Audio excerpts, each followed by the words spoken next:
The ANALEMA on a flat Earth. The ANALEMA is a diagram showing the position of our local sun as seen as a fixed location at the same solar time, and its position varies over the course of the year. The diagram will resemble figure 8. In short, ANALEMA is a map of our local sun's position every day at the same time. ANALEMA will show you that we are in the plane of existence, especially on our torus field. The ANALEMA also represents our monthly and yearly conical circuit of our local sun, together with the moon, bound to the Tropic of Cancer to Capricorn. The yearly path of the sun, that what is between the tropics, cause our seasons, and all both powered by our electromagnetic field. And this is summer season, the spring season, then it is winter when doing the big loop, and the fall on a closer loop. Again, spring, winter, fall, summer loops. In short, this is what we are living right now. It's an electromagnetic bandwidth information where everything operates by the electromagnetism, like a resemblance of radio frequency. It's like a projection of holographic construct, like an organism. Our bodies are made up of cells, such as our lymphatic fluid and the blood. Our cell is the self. The lymphatic fluid is the ocean, and the mycelium is the nervous system. Just like the word humans means. U is a light spectrum, while man is manifestation. So it is a manifestation of the light spectrum. We are the electromagnetic holographic beings. That's why some people like Nikola Tesla call this a realm instead of planet, because we communicate through our energy and our auras. Power is always dangerous. It always attracts the worst and always corrupts the best. And the thing that could kill it is the truth. Just stop right here and think for a second. I want you to take a good look at this video and ask yourself, why is this happening? What is going on? Why would an astronaut be training underwater? And why would an astronaut suit look exactly like a space suit? And why would the movements going on simulate the environment of them being in space if they're underwater? The vacuum of space is, well, an empty vacuum of space. So isn't that just a little bit fishy? Now this guy's really important. He's saving the world, and he's telling us exactly how he's doing that by simulating the environment of being in space by putting astronauts underwater. Pretty crazy. But of course, they're actually in space, and those heroic astronauts are training to go in space by going underwater. Isn't that pretty amazing? Is that a satellite? And do you guys remember that movie called Fly Me to the Moon? Now, can you remember what that movie was about? That's pretty interesting, isn't it? Now, I wonder why Hollywood would put out a movie like that. But anyway, this is just for entertainment purposes only, and I have no idea what I'm talking about. And the International Space Station is not underwater. All right, buckle up, folks. I'm going to try to get as much information in here as I can. But this is the Chicago World's Fair of 1893. This is probably the most majestic photo I can find. Obviously, it's on 2 pages. But this is just maybe 6 buildings, maybe, out of the 200 on the 70-acre lot. And I want to zoom in on this one thing here, right here. What? Does that look new to you? Does that look brand new to you? No, it doesn't, does it? Does that look like fresh paint? No, it doesn't. So that's just the first thing I want to bring up. But I want to bring something to your attention. If you were to walk the whole thing, not just when I say this, I mean the whole thing, and go to each individual building, it would have taken you 3 weeks, okay? And you would have traveled about 150 miles, all right? That's insanity, okay? But also, now think about this. As I flip through all these pages, there's not one construction photo of any of this being built, all right? Now, if you research it for yourself, you can find a few, but very, very few ground up construction photos. No, it's just photos of, it looks like renovations and things of that nature. But definitely none of these big buildings, none of them. Like that one, there's 0 construction photos I can find of that.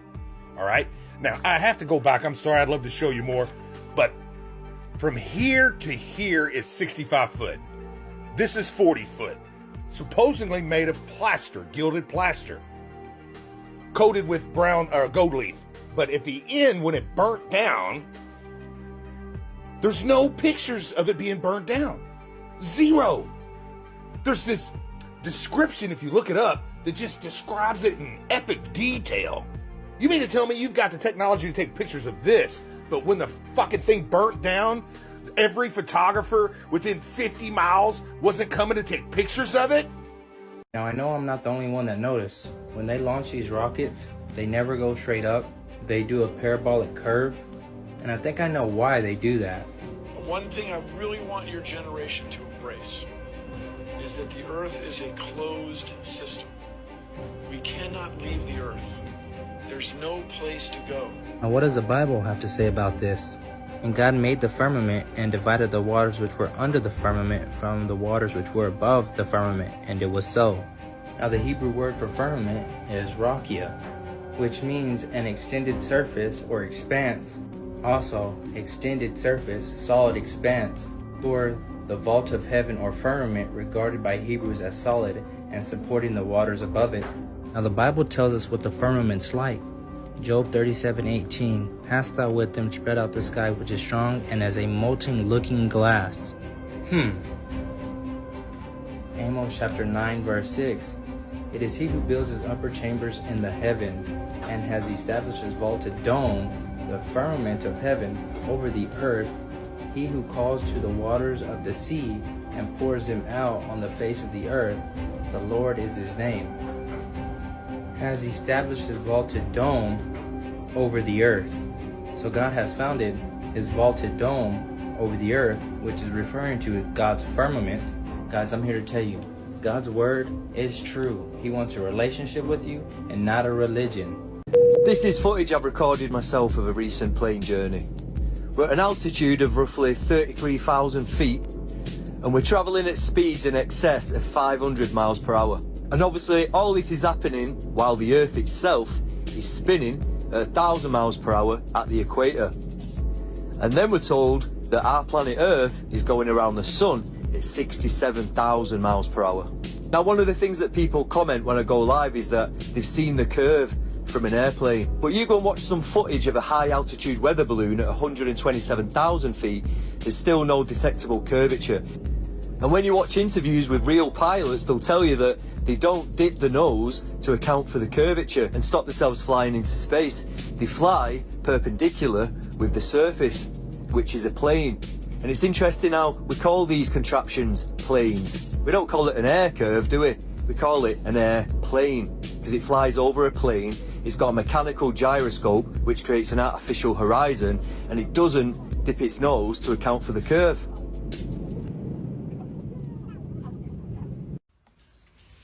Did you guys know that there are steps to becoming a flat earther? Kind of like a 12-step program, but more like a 5-step program. So, globe therapy session is what we'll call this. Okay, ready? Number one.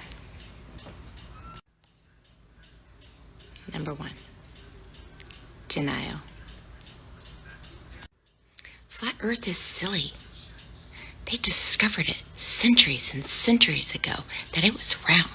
Are you dumb? Number two. Anger. They get so angry. They'll start to call names. They belittle. They can't talk about the flat earth because it, triggers them emotional damage. And they can't talk about it because it's simply too much pressure for them to manage. Number three, bargaining. Well, if the earth is flat, then how come we can't see all the way to over here? Or how come we can't see all the way to over there? And why? Why would they lie to us? Falsification is independent of replacement. And why? Why would they lie to you? The list is long. But money would be one of them. and to hide God. Intelligent design and how special you are. Number 4, depression. When you finally realize that you have been lied to your entire life about virtually everything, and you don't understand what you believe, and that you've been conditioned to believe it since essentially kindergarten. And number 5, finally, is acceptance. When you finally look into it with an unbiased mind, and you set out to find that curve on your own, and you no longer accept CGI images given to you from NASA or any other government space agency, or anybody who works for the government, or any teachers whose job depend on the lie, and you no longer take CGI images, cartoon images are made and produced, as proof.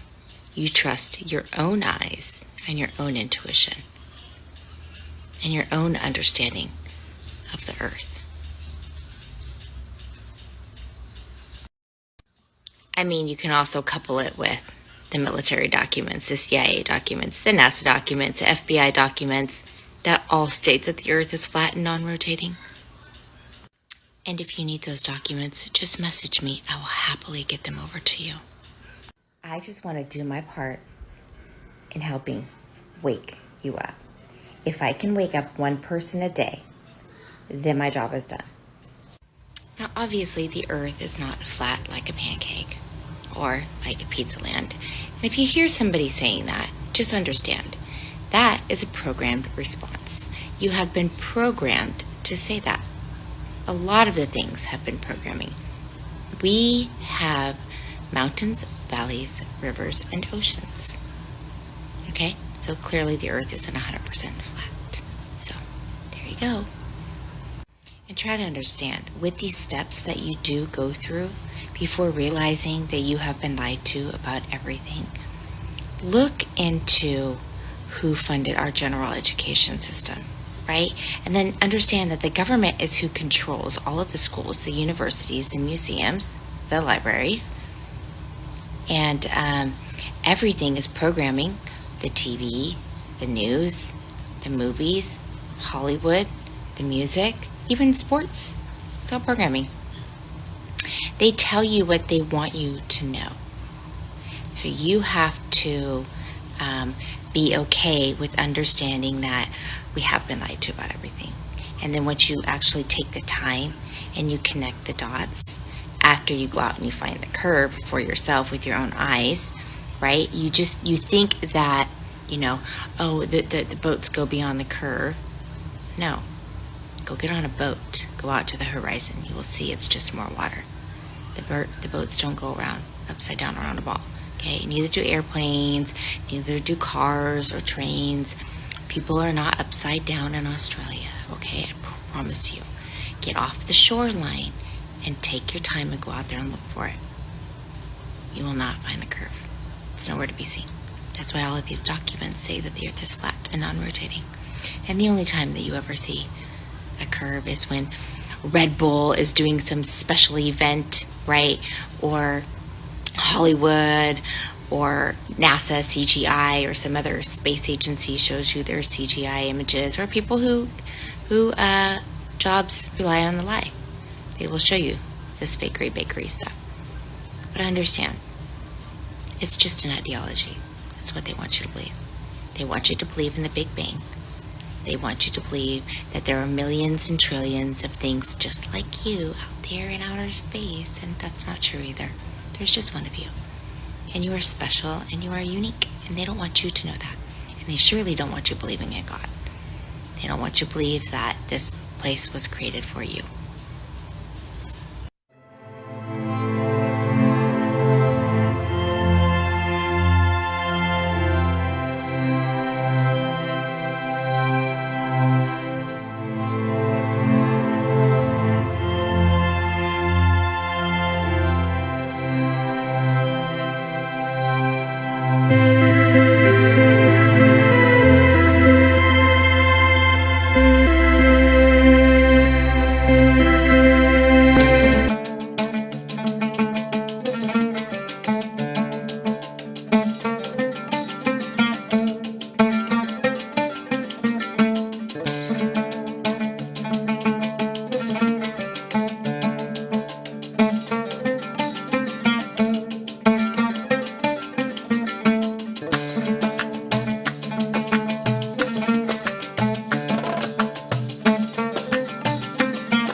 flat Earth map dates back over 1,000 years. This map is credited to being created by a Persian astronomer. His name was Al-Biruni, and he lived between 973 AD to 1048 AD. It's the official map of the United Nations and also the United States Geological Survey. It used to be present in many places before the creation of NASA and the Antarctic Treaty in 1959. Here you see it with Admiral Byrd. This map has been restored by Dmitry from Russia with suggestions of mine, Eddie Alenkar. Known by my YouTube channel Flat Earth Banjo, I asked Dmitry to include the Bermuda Triangle and Point Nemo, a place deep in the Pacific where NASA buries rockets. Then Robert Tozzi, a professional mapmaker, came along and enhanced the map even more. There are many people now selling this map online, but if you could order it from my online store, I would greatly appreciate it. Visit my online store now and order one of the items. I humbly thank you.